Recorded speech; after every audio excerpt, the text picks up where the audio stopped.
Hello and welcome back to another episode of The Workshop featuring Duelyst.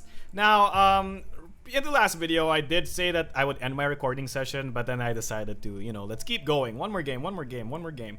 So, in this episode, I don't think we'll be making a lot of changes to our deck lists, because they seem okay so far. So, I think we'll just play more. Face Magmar technically has a 50% win rate today. I really like fighting against Vanar right now because it seems like this Kara Winterblade character's ability is just so slow that it basically means I win the game as long as I get a few early gameplays in. Saber Spine Tiger, we don't need two of him, so we can do that.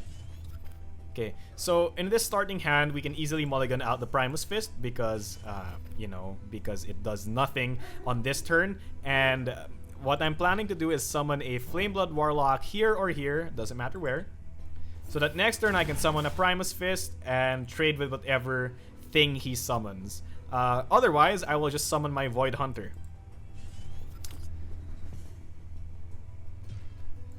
Oh, it's one of these decks. We know this deck. He's gonna play a Mark, or whatever the card's called. But it's a good thing I already have a backup for this specific occasion. By doing that play, that was a really weak play, by the way, for turn 1. This is a good thing I kept the Saber Spine Tiger. So I think the card with the least amount of flexibility here will be this Void Hunter. Void Hunter seems to be getting mulliganed a lot, or replaced a lot, I mean. So maybe that's an indication that maybe we need to change some of the deck, but we'll see. This is such a good turn for me because I get to do this. Whammo! So I could have placed the unit here, here, or here. I chose here because that's the option that limits the opponent general's movement. If I put it here, he can still go here and here, because giving him access to these diagonals aren't as important because diagonals are less quote-unquote dodgy. Like, it's easier to catch up with someone who's doing diagonals than it is when somebody's doing horizontals or verticals. So giving him access to the diagonals is better than giving him access to this vertical. So that's pretty good. So I have dominating board presence against a Vanar who usually doesn't have a lot of removal. If push comes to shove, any one of these units can easily trade into a 4-drop because of this Primus Fist. Easy. If I draw a Dire Tide Frenzy... Oh, a War Master.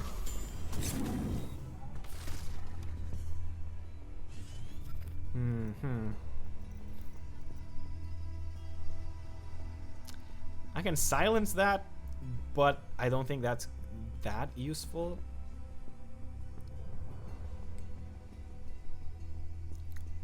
I guess I have a play, which involves this play. Okay, remember what's the place? Face is the place. So my play is going to be summon this, play hero power, attack everything into face. And why do I do that? Because this 3/2 is not really that threatening. So I can just dedicate this entire turn to face.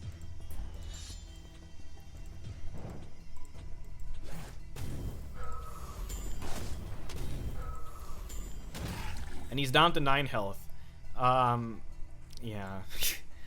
See, this character's hero power is really slow.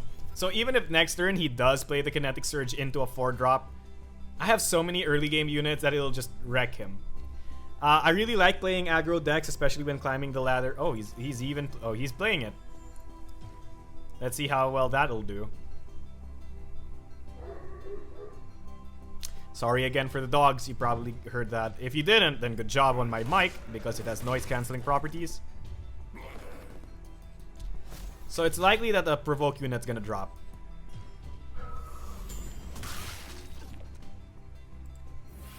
There's the provoke unit. Oh, goodness me. Okay, this is actually pretty interesting. I only have quote-unquote, have 8 damage.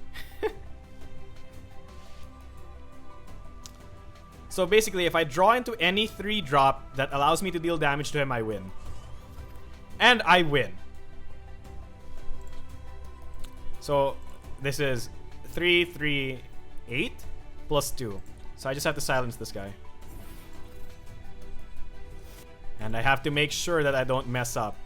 This Primus Fist go. Let's move everything so that they can all get into attack. Oh, he surrendered. Well, good job, me. And good game, Jix. It was a pretty interesting game. Pretty fast game, too. So, oh, I leveled up. Level 25 Magmar. And I get a praying emoticon, I guess.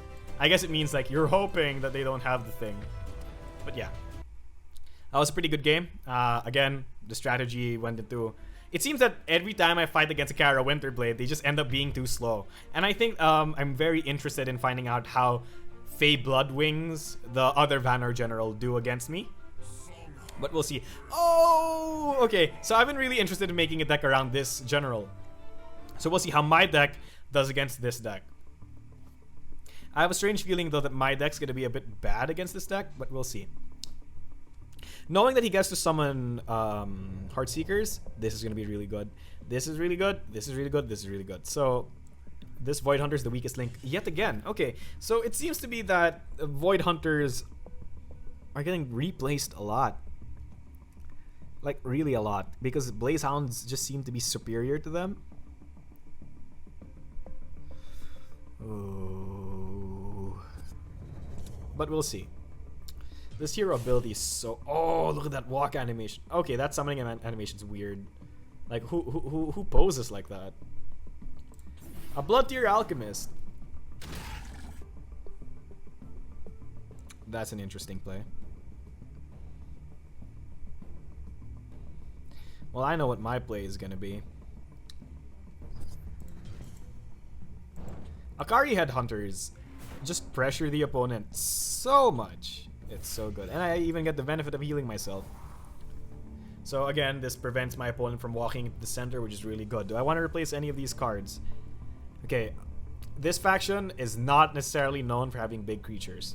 But the Primus Fist is an opening gambit, which makes this deal more face damage. So let's keep it, and I can always just replace next turn.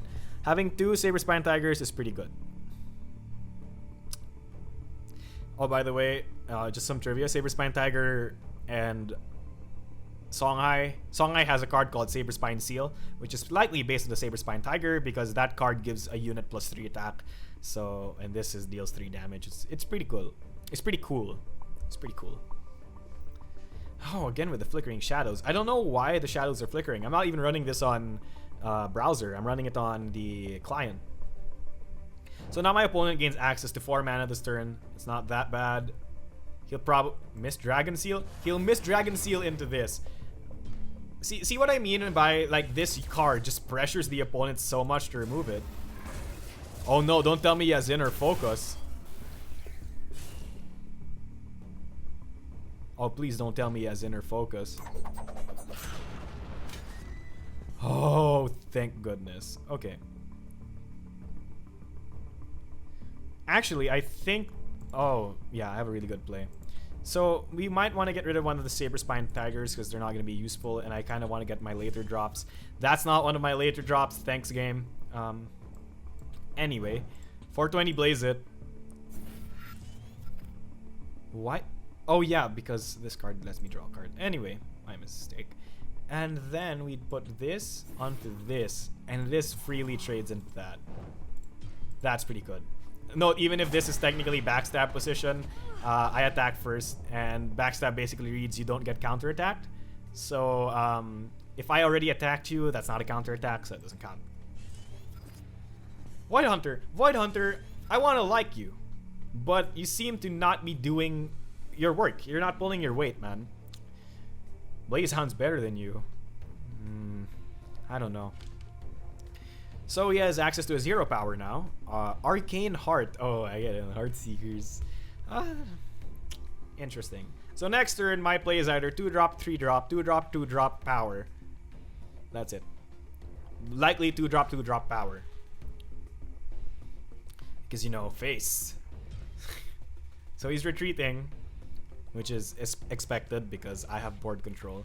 This is really weird. For like an aggro deck, I oftentimes have board control simply because I get to trade so many units efficiently.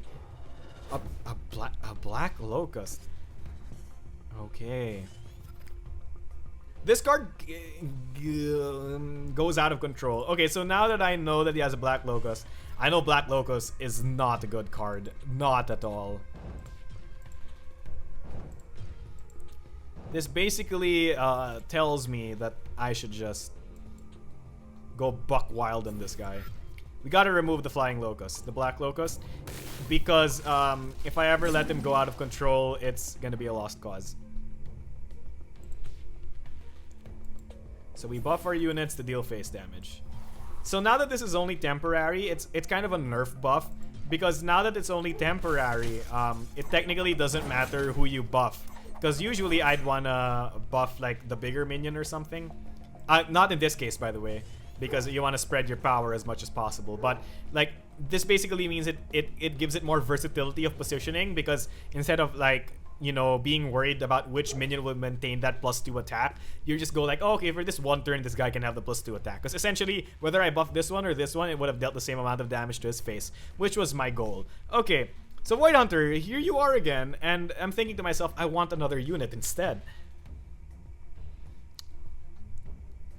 Okay, this might have been a mistake, because if he does what I think he's about to do, and he didn't do what I think, never mind. Because if he had played Sword of Megazord into Inner Focus, which is a usual Songhai thing, I would have been like devastated.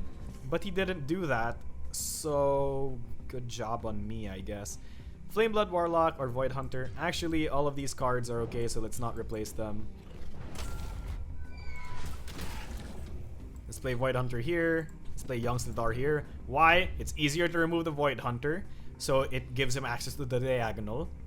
It's harder to remove Young Slithar, so he doesn't get access to the vertical. Again, following horizontal, and since vertical goes farther away from me, because if he goes horizontal, if he goes diagonal, he'll go into my face, which is what I want him to do anyway. Gain this. So, do I replace the Flame Blood Warlock? Obviously not, because it gives me face damage. Dance of Dreams, sorry, might actually be really interesting. Oh, why is this one? Oh, so you can partition it. Oh. Okay, so I thought the cooldown would happen when you use the power. But it seems that if I do use the power one turn later, I don't miss out on a second use. That's very good information to know.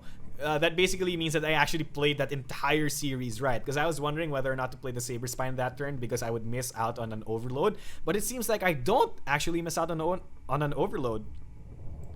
Akiri. Oh, snap. Inner Focus.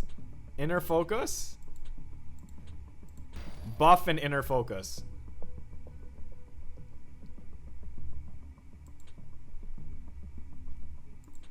I mean, look, I played back in the...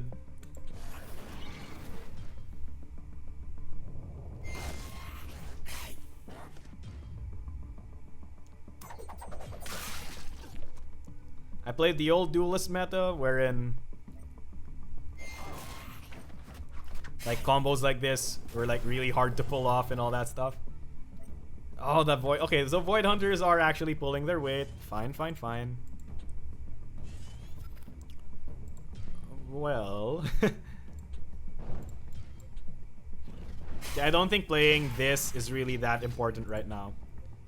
So which is better? Obviously like this. Maybe I should have done... No, it makes no... It virtually makes no difference. So basically, if I... Oh, well played. Oh, he's surrendering. Okay, so that was a good game. So I was about to explain why I placed the minions that way. You can't see it anymore, but basically, the board is longer than it is width-wise. So in length, there's actually more space for him to move this way than there is space for him to move this way. So if he does remove this, silence this, and moves here, well, he moves here, and there's less space for him to run away. On the other hand, if I had swapped them, it would have been easier for him to move here. It's as simple as that, because this is a weaker unit than this. It's that simple. So that pretty much does it for this episode, I think. Right? Wait. Right? I did play 2 games, right? Match history, please help me. Yes, I did play 2 games. Okay, so that pretty much does it for this episode. Thank you so much for watching. Again, I feel like oops, we have duplicates, disenchant for dust. Wow, that was a lot of dust.